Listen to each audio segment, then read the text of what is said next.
aplicar los principios bíblicos a mi vida? En Santiago, el capítulo 1, versículo 22, nos habla de no ser oidores solamente, sino ser sobre todo hacedores de la palabra de Dios. Esto quiere decir que seamos quienes ponen en práctica lo que leen y lo que estudian. Las enseñanzas que encontramos en la Biblia no son solo para que queden aquí, sino que sobre todo son para que las podamos llevar a la práctica en nuestra realidad. Esto es lo que trae fruto, es lo que cambia las realidades y transforma las vidas.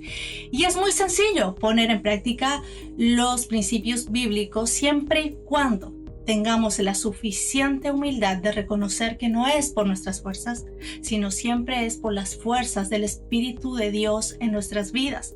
Recordemos que la vida cristiana no depende de nosotros solamente. Nosotros podemos tener la intención, el deseo y ponemos de nuestra parte, nos esforzamos, sí, claro, pero recordemos que no hay vida cristiana sin el Espíritu de Dios en nosotros. Finalmente es Él quien inspiró la Biblia, es Él el que está aquí en la tierra y que fue enviado con un propósito, y es guiarnos a toda verdad y a toda justicia en Cristo Jesús. Por eso siempre es importante que tengas presente que a la hora de poner en práctica la palabra de Dios en tu vida va a tener poder y autoridad siempre y cuando seas guiado por el Espíritu Santo. Con esta verdad bien clara, te voy a dar un ejemplo de cómo poner en práctica un principio bíblico. Por ejemplo, un versículo y un principio se encuentra en Mateo capítulo 22, el versículo 36, que nos habla de amarás al Señor tu Dios con todo tu corazón, con toda tu mente, con toda tu alma. Este es un principio bíblico. ¿Cómo lo pongo en práctica? ¿Cómo puedo amar a Dios con toda mi mente, con todo mi corazón, con toda mi alma? Piensa en una sola acción para hoy, para ahora, que se te ocurre que puede demostrar tu amor por Dios. Una sola acción. Y esa sola acción buscas cómo ponerla en práctica. ¿Sí?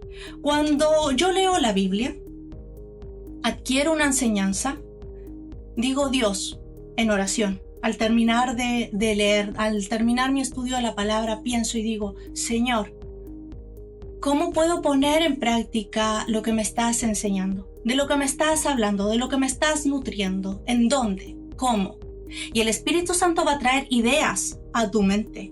Incluso hay quienes les habla el Espíritu de Dios a su corazón.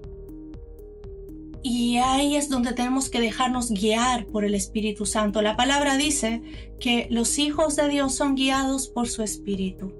Y siempre que seamos guiados por su Espíritu, vas a ver que van a venir ideas creativas de cómo poner en práctica estos principios. Como por ejemplo, te decía, ¿qué se te ocurre que hoy podrías hacer que demuestre tu amor por Dios? Esa idea que viene a tu mente, busca cómo ponerla en práctica. No te quedes solamente con lo que oíste y con lo que pensaste, sino llévalo a la realidad. Y eso va a comenzar a traer transformación en tu vida.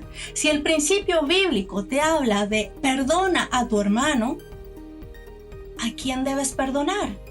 ¿Con quién estás en conflicto?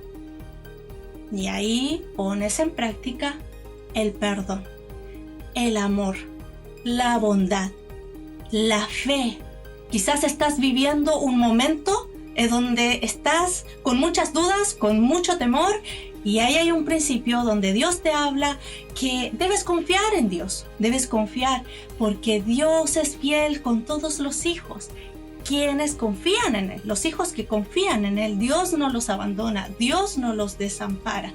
Por eso es importante que puedas nutrirte diariamente de la palabra de Dios, como dice Jesús en Mateo 4:4, no solo de pan vivirá el hombre, sino de toda palabra que sale de la boca de Dios, que es poder en nuestras vidas siempre y cuando lo creamos y digamos, sí, Señor, quiero vivir esa realidad, me abrazo a tus promesas. Pero ¿cómo te abrazas a sus promesas?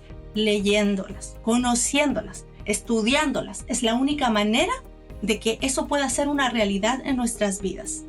Si quieres realmente aprender a leer la Biblia correctamente y tienes más preguntas, en este video de la guía paso a paso de cómo leer la Biblia las respondo todas, incluso aquella que muy pocos se atreven a hacer. ¿Quieres saber cuál es? Mira el video y suscríbete porque seguiré subiendo contenido de crecimiento espiritual.